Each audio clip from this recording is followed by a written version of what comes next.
যিখিনি দিছোঁ এইখিনি টোটালি নগণ্য টকা। এই টকাখিনি দি মানে আমাৰ কৰ্তব্যৰ পৰা ফালৰিকা দিলে নহ'ব। যিহেতু আমি ইয়াৰ অঞ্চলৰ এটা ল'ৰা, আমি ইয়াৰে লোকাল, আৰু লোকাল বুলিও কথা নহয়, মানে এনেকুৱা এটা ভাল কাম ইয়াত শুভাৰম্ভ কৰিছে আৰু 40% 60% মান কাম হৈ গৈছে।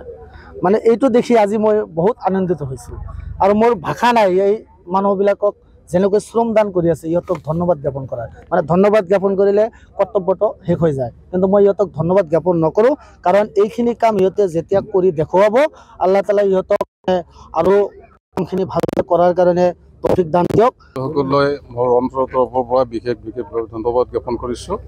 লগতে আজি ইয়াত আহিবলৈ পাই মোৰ খুব ভাল লাগিছে, এইকাৰণে যিহেতু আমি ব্ৰহ্মপুত্ৰ গৰাখহনীয়াৰ কবলত পৰি ইতিমধ্যে আমাৰ হাজাৰ হাজাৰ বিঘা মাটি ব্ৰহ্মপুত্ৰ নদীত যা গৈছে, আৰু আমি গৃহহাৰা হৈ জমি হাৰা হৈ আমি নিজৰ খোৰ পোছাকৰ অন্বেষণত, বাল বাচ্চাৰ খোৰ পোছাকৰ অন্বেষণত আমি বিদেশত গমন কৰিব লগা হৈছে, বিদেশত কাম কৰিব লগা হৈছে, আৰু তাতো গৈ আমি নানাভাৱে হাৰাশাস্তি হৈছোঁ। বাংলাদেশীৰ নামত বাংলাদেশীৰ লেবেল লগাই আমি তাতো হাৰাশাস্তি হৈছোঁ।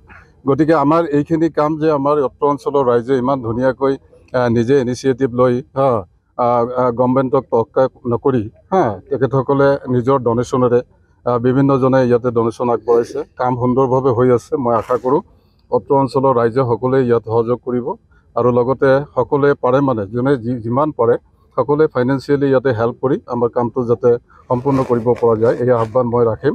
লগতে আমি সকলোৱে ফাইনেন্সিয়েলি হেল্প কৰিব নোৱাৰিলেও আমি শ্ৰমটো দিব পাৰিম। গতিকে সকলোৱে শ্ৰম দান কৰি নাইবা ভলা পৰামৰ্শ আগবঢ়াই কামখিনি যাতে সুচাৰুৰূপে আমি পৰিচালনা কৰি ল'ব পাৰোঁ আৰু কামখিনি যাতে সম্পূৰ্ণভাৱে আমি কৰিব পাৰোঁ, এই আহ্বান মই এই অঞ্চলৰ জনসাধাৰণৰ প্ৰতি ৰাখিছোঁ। আৰু লগতে আমাৰ আজি ছাদ্দাম হুছেইন ডাঙৰীয়াই তেখেতে বিশেষ এটা তোহফা আগবঢ়াবৰ কাৰণে তেখেতক আমি অলেখ ধন্যবাদ জ্ঞাপন কৰিছোঁ। আৰু বিভিন্নজনে যাৰ ফাইনেন্সিয়েল এবিলিটি আছে আপোনালোকে সহায়ে অৰ্থ ইয়াতে দি শ্ৰম দান কৰি আমাৰ কামখিনি সম্পূৰ্ণ কৰিব বুলি মই আশা ৰাখি সকলোকে ধন্যবাদ জনাওঁ।